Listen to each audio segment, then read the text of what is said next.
Hi guys, it's LSP. It's currently the 1st of July 2019. Time is 5:44 p.m. GMT time. So again, just another update on Great British Pound, or cable, as it's known in the Forex circles or world or whatever. I want to make a note of something. You can see, obviously, we've discussed in the previous couple of videos. First one with this nice drop, and then obviously this run up.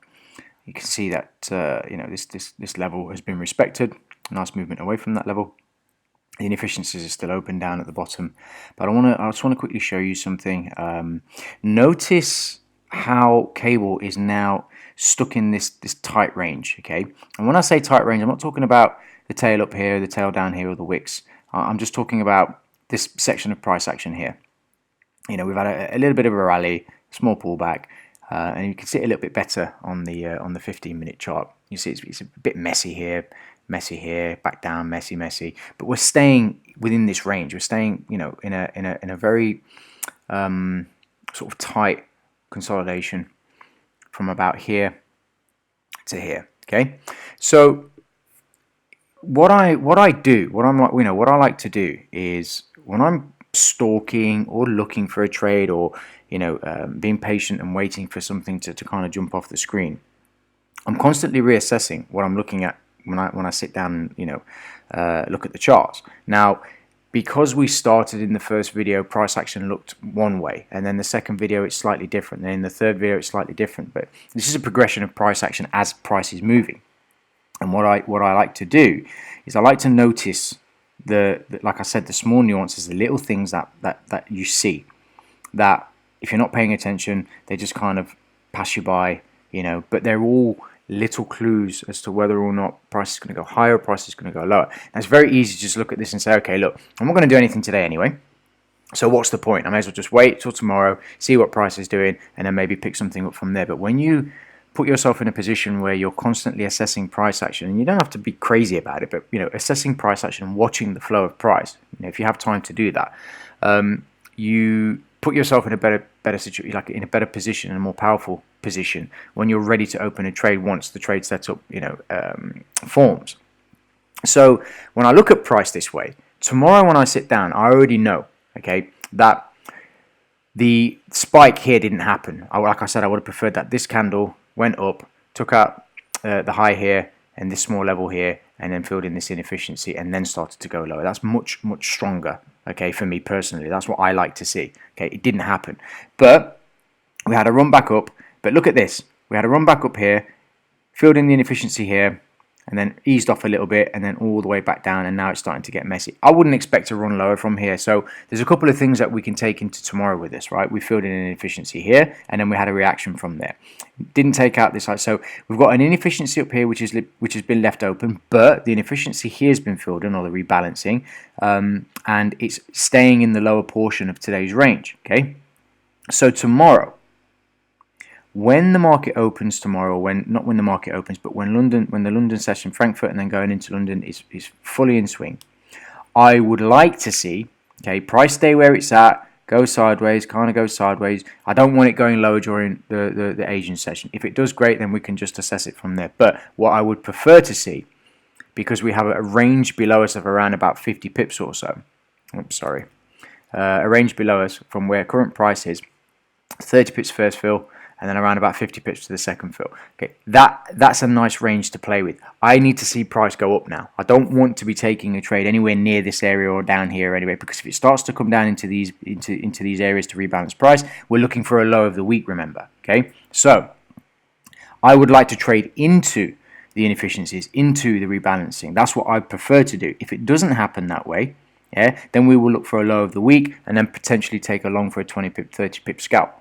If that doesn't happen though, what I prefer, if I had a choice, would be for price to continue just grinding sideways, have a nice tight Asian range during the Asian session, then a nice pop higher, go to the 15-minute again. So this would be Tuesday, a nice pop higher. I'm gonna take that off now because that's already been rebalanced. But a nice pop higher, even as high as up here, to fill in this or rebalance this area here, and then like a nice push lower. Because think about this, okay? And what I'll do, I'm going to note this level right here, I'm going to make it really thick. Okay. And we just go back up to the hourly. It's not going to show on the hourly yet. Okay, so it's just the way the indicator works. Give me 1 second, guys. So we have 126.75. Okay, so 126.75 is going to be roughly about here. Okay, so let's just use this level right here for now. That'll do. It's close enough for what I want to just quickly say. So, you know, what I'd like to see, price shoot up, take out the inefficiency, drop lower. And what I was going to say was we still have plenty of range to work with. It doesn't have to go up here, okay, and then me trade to the low for that 50 pip range, yeah? Even if it goes up there and then reverses and maybe we take a trade on the Wednesday, that's still fine because the range that we're playing with, the range that I'm playing with, is down here. Yeah? This is the range that I have to play with. So it doesn't matter whether it goes up there, it's the confirmation for me. If price goes up there and fills in any of these inefficiencies, rebalances, you know, pulls back, whatever, which way you want to look at it, then rejects and starts to run lower again, starts to go towards these lows, that's a much stronger confirmation for me. Personally, I would rather that happen than try and take a trade up here, because once we start to grind higher, then we're, you know, up in an area where it could potentially continue going higher or even going sideways or back into this really messy consolidation. Yeah. So for me, I don't like to anticipate trades. I like to wait for confirmation. I like to wait for rejection, which is a very, very big thing in my trading plan. And then once I see that rejection, I will then take a trade based on whatever range I've got left. If that range is too tight, I can't take a trade. Yeah, everything has its place, everything's specific, everything has its parts, and if all those parts, you know, go together, great. If they don't, then there's no trade, you know. So again, I'm going to continue to just, you know, hopefully do these videos. If I find time, I'll do another one later in the evening once I've had a look, but that's the kind of scenario that I'm planning out in my head. And again, remember, I know the rebalancing has happened here, and I know that this, you know, made this lower low here. What I was expecting didn't happen, or what I would have preferred, sorry, didn't happen. So I'm taking all of this information, you know, with me into tomorrow's London session, and then I can trade, you know, according to what I see with that information in mind. And again, I like to be very specific about what I want to see, you know, to open a trade, but I also like to watch price in a way that allows me to be on top of it all the time, if that makes sense. You know, I've got my phone with me most of the time, you know, so I'm only working with a small section of price action within a larger time frame bias. So I already know from a larger time frame standpoint where I'm expecting price to go. So when I'm working on these hourly and 15-minute charts, when I look at my phone, I can work within that, whatever I'm seeing on the phone. I don't have to kind of zoom right out and see the whole picture. I already know the picture. It's in my head. I've seen it before. So I can work with these very small sections of price action and know, yep, I know exactly where I am within the larger time frame. I know exactly where I am within the larger time frame ranges. Okay, I know what I'm expecting to the downside. I know what I'm expecting to the upside. And if none of these things connect together, then there's no trade. It's as simple as it gets.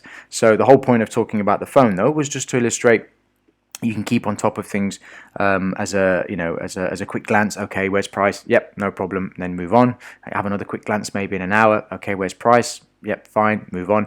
You know, and it's just a way for me to to stay on top of things. You know, if I'm not in front of the computer. So I'll leave it at that, guys. Like I said, I'll try and get a video done sometime later this evening after close, or when the daily candle switches over to the next day, and then I will be up during the London session, and I'll take a quick look. Generally, what the way that I tend to do things is I'll wake up in the middle of the night or during Asia, just have a quick scan. Then I'll get another couple of hours, and then I'm sort of in front of the charts pretty much most of the London session. What I'm trying to do, I'm trying to find an opportunity, and I'll just say this quickly. I'm trying to find an opportunity where I can record quite an active London session. I'm not sure about tomorrow, though, because there's no news. It doesn't seem like there's going to be, a huge amount of volatility, but it is, non-farm this week. And with that in mind, I am expecting some movement early in the week. It is the 4th of July coming up as well, holiday season for America, so that will definitely affect the volume. So I'm aware of that. but like I said, tomorrow, pretty much no news, nothing happening. Excuse me, nothing happening. In terms of the cable, in terms of things, things like that. We've got the Aussie dollar rate, which will be very early in the morning, and then on Wednesday, we have some news for. I'm just looking at the calendar now. We have some news for cable, non-farm employment change (ADP), and then we've got some Canadian dollar and some ISM non-manufacturing PMI, which generally tends to move the market. And then obviously Thursday, I'm not expecting much. Friday, fireworks. Yeah. So that's that. I'll leave it at that, guys. I'll do my best tomorrow to. Well, I say I will do my best. I hope that the London session is active enough for me to to record. I'll do a recording. I'll leave it running. If it becomes an active session, great. Obviously I'll be talking through it. And I'll post it online. If it's just boring, then I'll just delete the video and I'll just wait for something else to talk about. All right, and that's that. All right, guys. So I'll leave it at that. Again, as always, hope the message finds you well. And to the personal people that are disliking the videos, awesome. Keep disliking, because it's not going to stop me posting videos. Because I know there's people out there that are finding value in watching, the videos that I'm posting. And to be honest, I've had emails from people saying, even just the very limited information that they've seen, on the Forex channel on YouTube, has helped them in their trading and their mindset. So that's enough for me. So yeah, just keep disliking the videos. I'm easy, makes no difference to me, man. And that's that. All right, I will speak to you tomorrow. Take care.